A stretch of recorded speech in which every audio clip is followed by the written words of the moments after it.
9월 24일 금요일, 오늘도 주님과 함께 매일 성경 말씀을 나눕니다. 오늘은 호세아 13장에서 요엘 3장까지 말씀입니다. 좀 길기 때문에 좀 빨리 요약하도록 하겠습니다. 호세아 13장은요, 이스라엘에 대한 최후의 심판을 예언하십니다. 에브라임은 온 이스라엘이 그렇게도 우러러 보았는데 바알 신을 섬기는 죄 때문에 망하게 되었다고 말씀하십니다. 그런데도 그들은 거듭 죄를 짓고 우상을 만들고 제물을 바쳐서 섬겼다고 합니다. 그러므로 그들은 아침 안개나 이슬처럼 사라지게 될 것이고 바람에 날리는 쭉정이나 연기처럼 될 것이라고 말씀하십니다. 그러나 주님은 이스라엘의 하나님이셨고 주님 말고는 다른 구원자가 없고 오직 주 하나님만 알았다고 말씀하는 것입니다. 그래서 주님은 저 광야에서 그 메마른 땅에서 그들을 먹이시고 살리신 분이 있고 그들과 함께 하신 분이라는 것입니다. 그런데 그들이 잘 먹고 배부르게 되더니 마침내 주 하나님을 잊어버렸다는 것입니다. 그래서 이제 하나님이 대적하시겠다고 하십니다. 사마리아가 저희 하나님에게 반항하였으니 이제는 그 죄값을 치를 수밖에 없다고 말씀하십니다. 호세아 14장 말씀입니다. 호세아 연자는 이스라엘을 향하여 주님께 돌아오라고 호소합니다. 말씀을 받아들이고 돌아와서 회개하라고 말씀하십니다. 우리가 지은 모든 죄를 용서하여 주십시오. 우리를 자비롭게 받아주십시오. 다시는 아시리아와 군대를 의지하지 않겠습니다.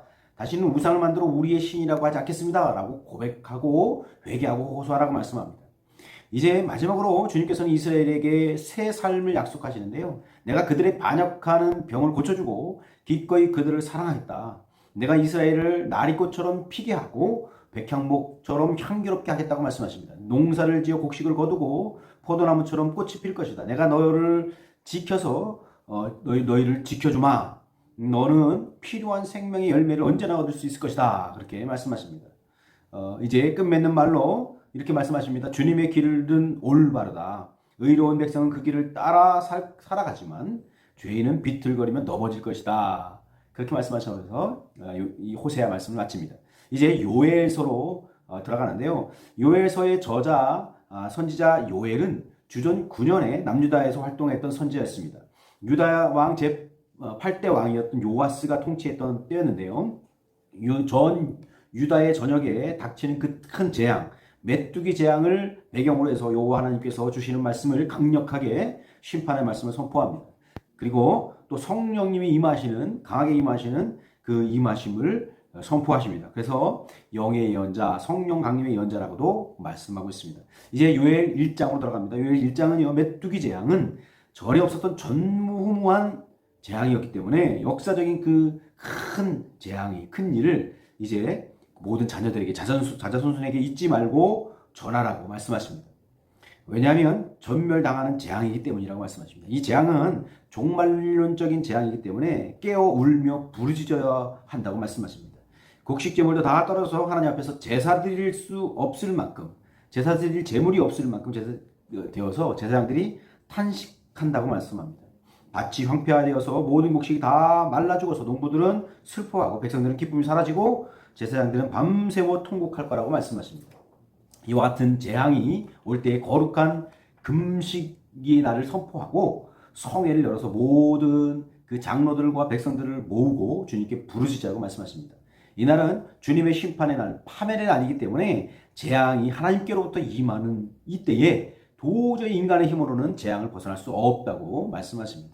요엘 2장 말씀입니다. 주님의 날이 오고 있다고 말씀하십니다. 그러니까 뿔나팔과 경보를 울리라고 말씀하십니다. 옛날에도 없었었고 이제 앞으로도 없을 그 메뚜기 때가 군대가 온다고 말씀하십니다. 그들이 한번 지나가고 나면 초목이 불에 탄 것처럼 에덴 동산과 같았던 그것이 황량한 사막이 되고 만다고 말씀하십니다.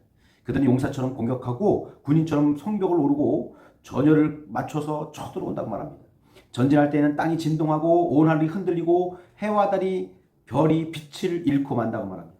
주님의 거룩한 날, 그 놀라운 날, 가장 무서운 날, 그 날이 온다고 말씀하십니다. 누가 감히 그 날을 견뎌낼까? 그렇게 고백합니다.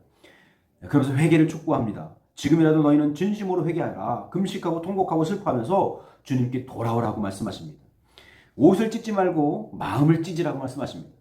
주님은 은혜롭고 자비롭고 사랑이 크시기 때문에 뜻을 돌이켜 재앙을 거두기도 하실 것이라는 것입니다. 그러니 돌아오라고 말씀하십니다.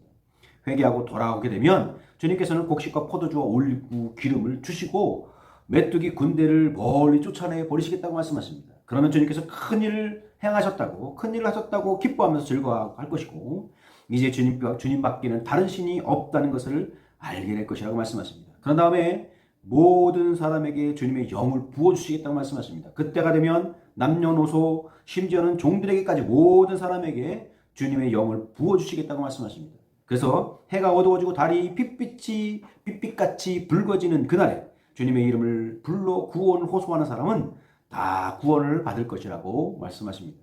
이제 요엘 3장 말씀입니다. 그때가 되면 주님께서 유다와 예루살렘을 회복하시고 번영하게 하실 것이라고 말씀하십니다. 그때는 주님께서 여호사밧 골짜기에서 심판을 선포하실 것이라고 말씀하십니다. 유다와 예루살렘을 괴롭혔던 두로와 시돈과 블레셋을 보복하고 심판하시겠다고 말씀하십니다. 그리고 사방의 모든 민족들도 죄가 크기 때문에 판결의 골짜기에서 다 심판하시겠다고 말씀하십니다. 그리고 하나님의 백성에게는 복을 주신다고 말씀하시는데요. 주님께서 시온과 예루살렘에서 큰 소리로 이스라엘 백성의 피난처요 요새가 되심을 선포하신다고 말씀하십니다. 이스라엘아, 내가 주 너희 하나님임을 알아라. 나는 거룩한 곳 시온 예루살렘에서 산다. 다시는 누구도 이 도성을 침범하지 못할 것이다. 그날이 오면 산마다 새 포도주와 젖이 흐를 것이다. 성전에서 샘물이 흘러나와서 겨울마다 골짜기마다 가득 찰 것이다. 유대 땅 예루살렘은 영원하고 대대에 이를 것이라고 그렇게 주님은 복을 선포하십니다. 저와 여러분 오늘도 하늘복 충만하게 받는 그런 복된 하루가 되기를 간절히 바랍니다. 사랑합니다. 하늘 복 받으세요.